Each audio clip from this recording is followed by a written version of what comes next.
welcome back to my channel, and today we are going to be doing my budget goals for 2022. So this is going to be a very quick video, so it's not going to be super long, not super fast, super long, but it will be fast. So let me get that together.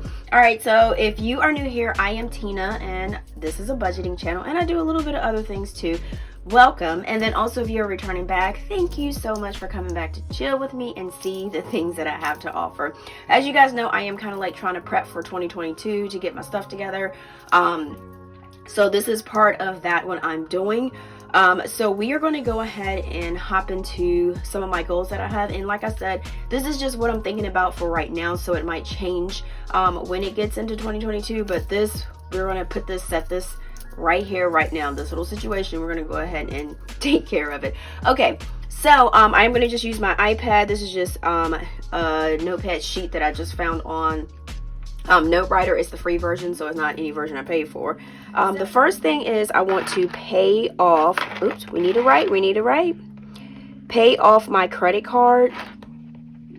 And I'm going to just elaborate a little bit. So basically I have a total of, y'all, don't pass out now, $8,609.01. This just makes me sick, and I know better, and I should have been taking care of this. But I think sometimes we get in the frenzy where sometimes we're just like, okay, we're gonna pay it off. So I think what you need to do is tell yourself this is what you're gonna need to do. Set a goal. I do better when I have like a goal plan instead of just saying like I'm just gonna put $50 here, $20 there. So I need to have it pretty much mapped out what I'm gonna do. So for my Target card, I've already kind of put a plan in place of how much I should be able to do each week to pay it off by the day that I need to pay it off. So I think that gives me a little bit more of a kicker to say, hey Tina, you know, get your butt in gear. This is what you need to pay. You need to make sure you come up with this, you know, if you can, to pay that off.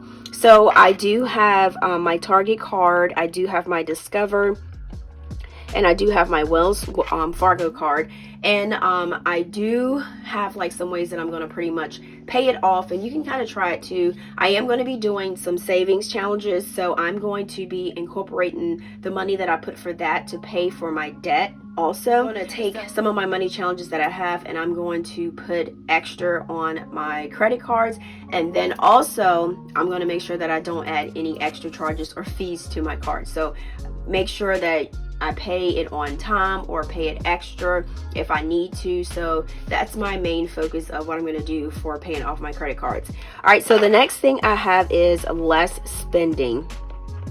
And sometimes I can, like, even though I have the money in my envelope, does not mean that I need to spend it or I have to spend it. So I'm going to try to take a little bit more focus, put a little bit more focus on less spending, and make sure that I track my no spendings monthly. And I do have in my little Hobonichi, so far this is the planner that I'm using, so you know how us planner girls are, or guys, we're not like set in stone on what planner we you know what I'm saying, we have. So it's just basically, it's just the thing of finding a planner that works for you. But so far in my Hobonichi, I do have this little no spend tracker I have in here that I'm supposed to be using. So I am going to try to track my spending in this here. So that's what I'm going to do. So monthly tracking my spending. Okay, so that's what I'm going to be doing for less no spending. I'm going to be trying to track everything that I spend, because I think that is a big thing that will help you with your budget. So if you cut back on spending, you have money to save, you have money to put towards your credit card. All right, so that is, with that said, I mean, I want to track my spending way more than what I did, because I started doing it and then I'm not gonna lie, I got off the bandwagon, kind of like stopped. All right, so next thing I want to do is I want to work on my side hustle a little bit more. This is like beneficial for like a lot of different things. So with my side hustle, I can pay myself more. And then with the side hustle, I can do more sinking funds, and I can increase my sinking funds and increase my savings amounts. And then also the best thing about this is that when I do my side hustle, I do get a lot of emails saying like, hey Tina, thank you for creating this, or hey Tina, thank you so much for posting that video because this helps me with my budget and I wasn't going to do cash envelopes until I saw your video. So that right there is a big plus of why I also do my side hustle too, because it helps people too.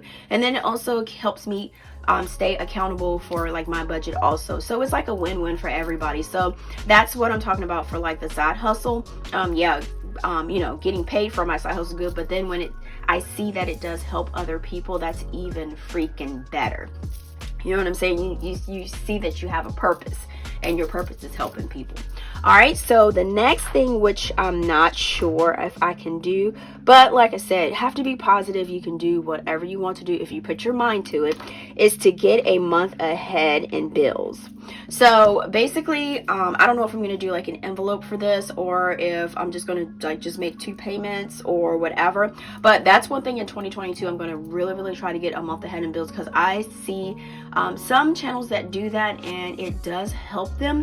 So that way also, if something happens, like if you miss a week of work or you don't have the money to pay it, you are pretty much covered because you have that bill that you have already paid a month ahead. So you can kind of skip, get it together, and then the next month you can go ahead and start paying. So it kind of gives you a cushion. So I want to be able to try to get a month ahead, and plus that helps you pay off things a little bit early also. All right, so the next thing I want to do is I want to get a bill tracking app. And I know I write things down all the time, but it is so much better if you have your phone, because your phone is always with you. If you forget anything, it's not going to be your phone. If you forget your phone, it's like 1 in a million times. Like you're just like, oh God, I was rushing, I forgot my phone. Oh goodness. But you always make sure you pick that phone up, and then having a bill budgeting app on my phone would be awesome. I do carry my little Hobonichi around. This is what I plan on carrying. For now that I know that I have that plan, I put it on your phone because we're always looking at our phone. You hear your phone vibrates. You know, if you have like an iWatch like I do, I can see it come on my iWatch. So I'm going to try to look for a bill tracking app that is compatible with my iWatch. So because basically I have it on my arm the whole time, so it'll say like a woe to bills due, reminder of, you know, car bills due, or reminder of electric bill due. So I want to find a nice app that is pretty much awesome with tracking bill tracker, and then also can sync with my iWatch also. So that's another thing that I want to do also for kind of getting my budget goals 22 together. So that is another thing. And another thing is that I want to start planning for events a lot better. Like Christmas did pretty good, but Christmas I can do better. Like Thanksgiving, if you go and make big dinners for Thanksgiving, you can plan to have like a budget of a certain amount, and then that way, like I said, set a goal amount, and then that way you know that how many months you have, how many pay periods you have, you can set to that, so that when that time comes, you just take that envelope, or you take the money out of your bank account if you have cashless sinking funds, and you can just go ahead, buy whatever you need to get that one time, and then head back home and start cooking. Or if you have like a birthday, you want to have like a birthday party or whatever, you go ahead. That way you can go ahead and kind of see where you want to, what day you want to book it, and then you can save the money up until that event. And then when you need to book it and put down on it, or call them now and see how much it is to put a deposit down on a birthday party or something like that. And then once you do that, you can go ahead and say, hey, I need to save this money for this much to put the deposit down on it, and then save the rest of it for when it comes. So I want to make sure that I save for events much better than what I did this year, because like I said, we can always up our budget, we can always up our goals. It's always a learning experience. You can always learn from a lot of different things, and then like the last year you just take things from there which didn't work out for you, and you just revamp them, and then you just make it happen for the next year.